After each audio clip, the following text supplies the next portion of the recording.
First up, protests are building up in Israel against the Prime Minister Benjamin Netanyahu. The Israeli police dispersed a group of anti-government protesters outside the Knesset in Jerusalem. The demonstrators broke through police barricades and even blocked traffic. The police had to resort to force to subdue them.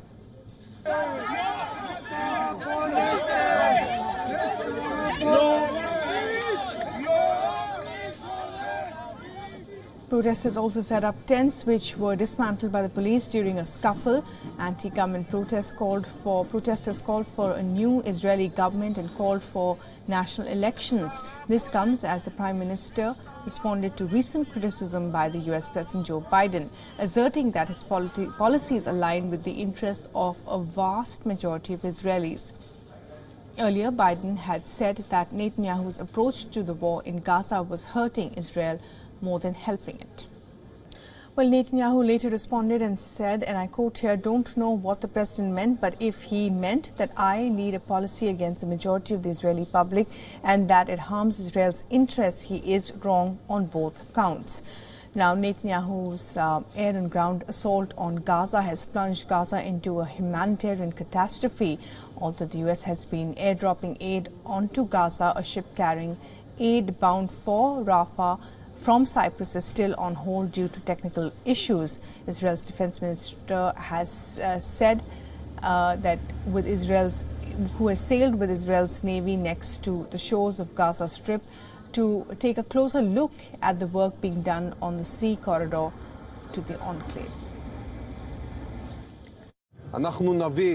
We will bring the aid through a maritime route that is coordinated with the US on the security and humanitarian side, with the assistance of the Emirates on the civil side and appropriate inspection in Cyprus. We will arrive with goods that will arrive by international organizations with American assistance.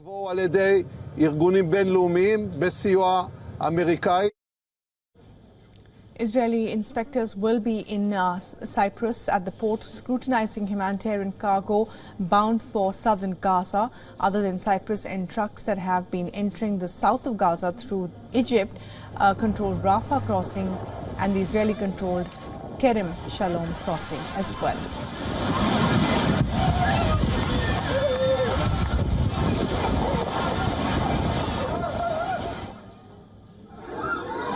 On the other hand, as the holy month of Ramadan begins, war in Gaza has greatly overshadowed the preparations this year. The holy month looked dull for Palestinians. Police were seen beating up people at the Al-Aqsa mosque gates before the first prayers.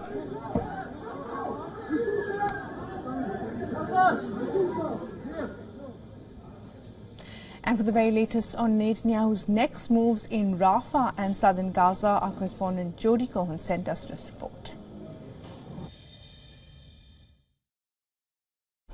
So it's the first day of Ramadan and tensions are high for a number of reasons. Firstly, a US official has said that Hamas chief Haniyeh has called for violence over Ramadan. Hamas, we know, has called on Palestinians to march on the Al-Aqsa Temple Mount compound in Jerusalem and on Iran and its proxies to increase their attacks on Israel. And on Sunday, we saw dozens of rockets fired from Lebanon into Israel and also some scuffles at the Temple Mount Al-Aqsa compound entrance in Jerusalem.